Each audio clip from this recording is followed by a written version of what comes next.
राहुल गांधी की किन बातों पर भड़की सरकार? Are you not ashamed of selling India? Do you have no shame of selling India? सांसदी छीनने और चुनाव से रोकने का मोशन क्यों आया?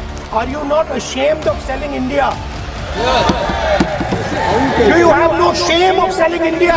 आज तक कोई माइके लाल पैदा नहीं हुआ जो भारत को सेल कर सकता है, कोई खरीद सकता है, ले सकता है। The United States will come to us and say you cannot buy oil from so and so and so and so and so and so.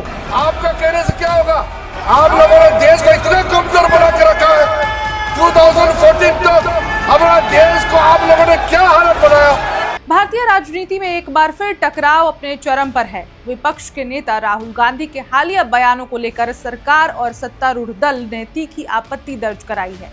नतीजा ये है कि संसद में उनकी सांसदी पर कार्रवाई और चुनाव लड़ने से रोकने तक का मोशन लाने की बात सामने आई है। सवाल उठता है, आखिर राहुल गांधी ने ऐसा क्या कहा, सरकार को आपत्ति क्यों है और अब आगे क्या प्रक्रियाएं होंगी। नमस्कार, मेरा नाम है ऋचा और आप देख रहे हैं वन इंडिया हिंदी। सबसे पहले यही जानते हैं कि राहुल गांधी की किस बात पर सरकार भड़की है। लोकसभा में उनके तीखे भाषण ने संसद में हंगामा मचा दिया। विपक्ष सरकार के बीच टकराव गहरा गया और विशेषाधिकार हनन नोटिस से लेकर सदस्यता रद्द करने की कहानी शुरू हो गई है। संसद में राहुल गांधी ने क्या कहा था? लोकसभा के बजट सत्र में राहुल गांधी ने केंद्र सरकार पर बेहद मजबूत आरोप लगाए थे। वे मुख्य रूप से भारत अमेरिका व्यापार समझौते को लेकर सरकार की नीतियों को निशाना बना रहे थे। उन्होंने कहा था कि ये समझौता देश की खाद्य सुरक्षा, कृषि हित, डेटा और ऊर्जा स्वतंत्रता को खतरे में डालता है।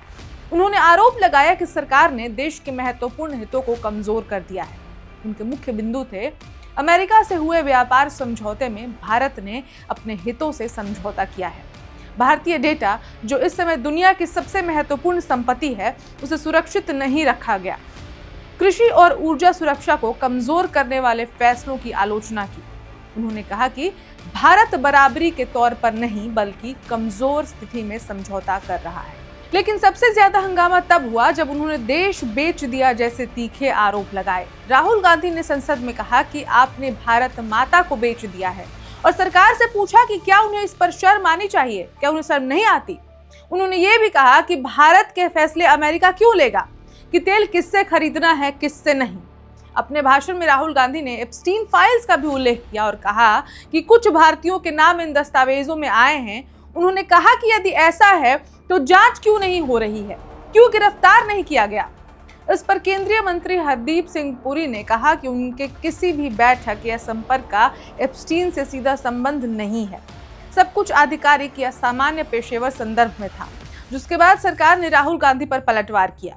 किरण रिजिजू ने कहा कि राहुल के भाषण में गलत बातें और बिना आधार के आरोप हैं, इसलिए सरकार संसद में विशेषाधिकार हनन प्रस्ताव यानी कि प्रिविलेज मोशन लाएगी। पीयूष गोयल ने कहा कि राहुल गांधी की आलोचना बिना तथ्यों के है और इसमें भारत के हित की चिंता नहीं दिखाई देती है। बीजेपी सांसद निशिकांत दुबे ने लोकसभा अध्यक्ष से अनुरोध किया कि राहुल गांधी के कथित अनैतिक व्यवहार और लोकतांत्रिक मर्यादा उल्लंघन की जांच हो और सदस्यता रद्द करने की बात भी उठाई है। लेकिन सबसे जरूरी, आगे क्या हो सकता है? तो आपको बता दें कि अगर विशेषाधिकार हनन प्रस्ताव पारित होता है तो संसद की समिति जांच शुरू कर सकती है। बाद में यदि आरोप गंभीर पाए गए तो सदस्यता हटाने जैसे कदम पर भी विचार हो सकता है, लेकिन ये एक लंबी प्रक्रिया होगी।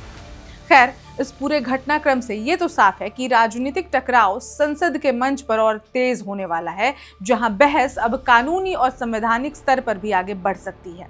इस खबर में इतना ही, लेकिन आप क्या सोचते हैं कमेंट करके जरूर बताएं और अपडेट्स के लिए देखते रहें वन इंडिया हिंदी।